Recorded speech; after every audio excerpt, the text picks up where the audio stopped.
world-class physicians and scientists from across the country come together to help solve the problems of Chiari malformation, Syringomyelia, and related disorders. The CSF Foundation has put together a medical board of some of what I consider, my opinion, the best people in the field. And so it's sort of an intellectual think tank. I might say that I have seen hundreds of patients with Chiari and related disorders. And the thing that really is so striking to me is how long people have searched before they found an answer. I met Lori Watson. Lori is part of the CSF board, and Lori shared the story about her son. And just going back and forth to all the doctors who really had no idea, no clue, was causing the symptoms in her son. Listening to Lori's story as a parent, it was heartbreaking. So, you can look at the internet, look at their real credentials, see where they went to school and what they've accomplished academically and training-wise. What I personally think is important is that the patient looks at the track record, if they can, of the neurosurgeon and their ability to communicate with the neurosurgeon. Does the neurosurgeon seem like he or she is speaking to them and dealing with them from the heart? They look at the patient as a human being with family, with work situation, with all the psychosocial issues, as well as all the systems of their body. But you want to look for a person, a specialist, who does a fair number of these operations or has more than a passing knowledge. Does the neurosurgeon seem like they are making recommendations that they would apply to themselves as the neurosurgeon?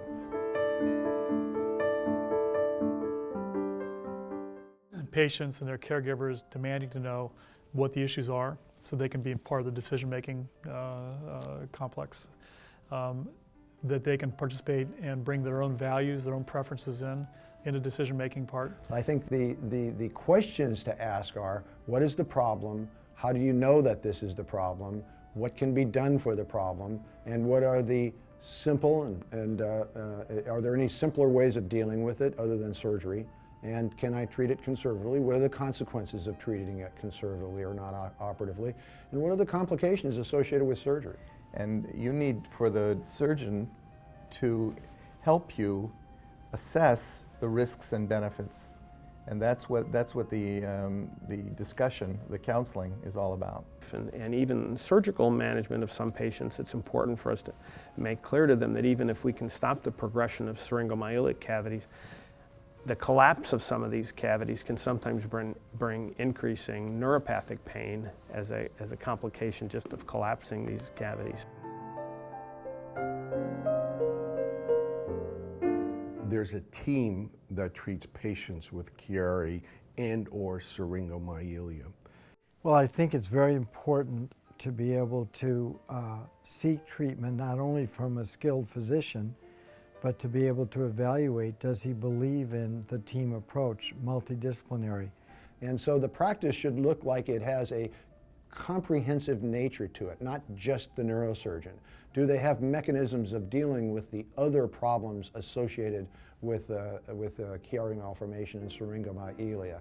90% of your care, whether it be in the hospital or often outside the hospital, is provided by a nurse practitioner or physician assistant or some mid-level provider who will be available to you 8 hours a day, 5 days a week, because when dealing with a surgeon, you have to remember they spend a considerable amount of their time in the operating room unavailable for a consultation.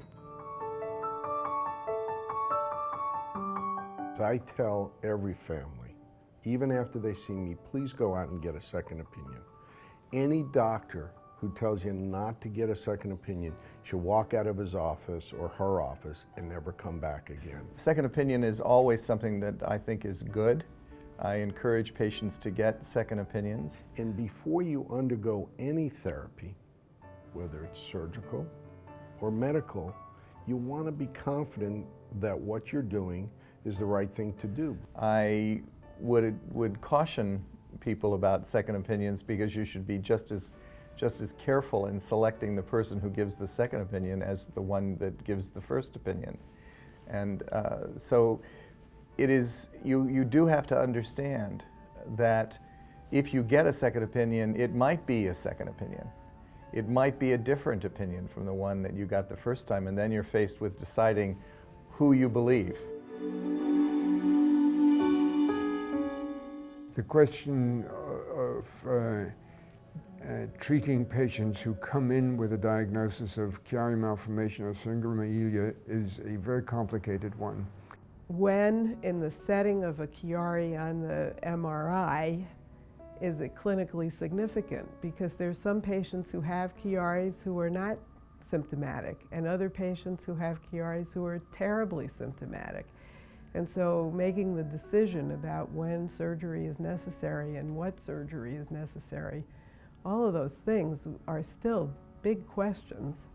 And so therefore it's not clear cut. And I often will tell a patient, we need to draw a line in the sand. When your symptoms or your problems get to at this point, this is when I think you should have surgery. Do you agree? And we have a dialogue on that. There are findings that we didn't really identify as frequently in the days prior to the availability of MR scanning, but now they are quite common, and I've seen literally several hundred patients with this diagnosis who certainly, in my opinion, don't require surgery.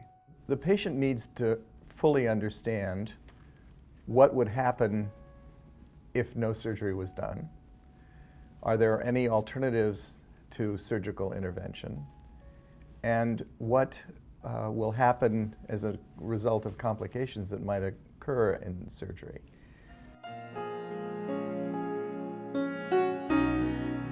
The issue really is that obesity plays a tremendous role in the pathology and the treatment of patients who have Chiari.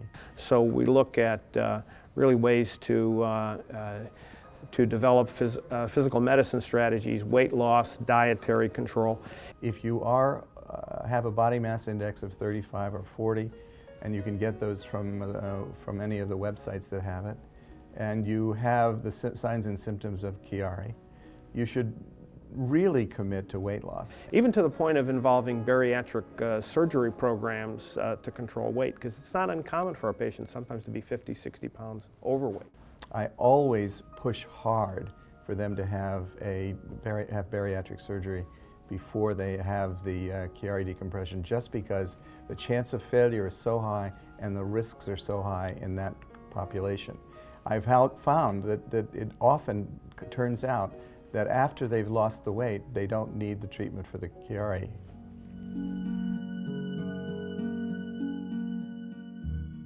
What is the probability, if you have a Chiari malformation, that you will pass that to your child? We know so little about the genetics and sort of how this is inherited and what the risks are within families, that it's hard to predict at these stages who will and who will not. Sometimes we do see that this condition runs in families. So there are a few examples of identical twins who both have Chiari malformation, and even identical triplets. You are in an advantageous position because you are alert to the possibility that your offspring might have a Chiari malformation, so you're much more likely to have that child undergo diagnostic testing if there are any symptoms that present. I send all my prospective patients and current and former patients to the CSF website. What's beautiful about this site and why this organization is worth supporting is they're very scientific and careful about the information that hits a website. The goal is to educate, not intimidate. The goal is to alleviate pain, not to cause more pain. And that's why an organization like Chiari Syringomyelia Foundation is so essential for people with the same challenges to be able to sort things out and be able to focus on who's the best in their area to achieve what their goals are, whether they be medical or surgical or psychological, whatever the challenges associated with their Chiari or spinal cord cyst. I do have a passion for finding the answers to these disorders because I lived on those neurological floors with the kids who are suffering with this. And my son's walking. So I'm grateful, and I'm not going to stop until we find the answers for everyone. We need funds for research to find the answers for pain and for the cure for these disorders. And without your help, we can't do it.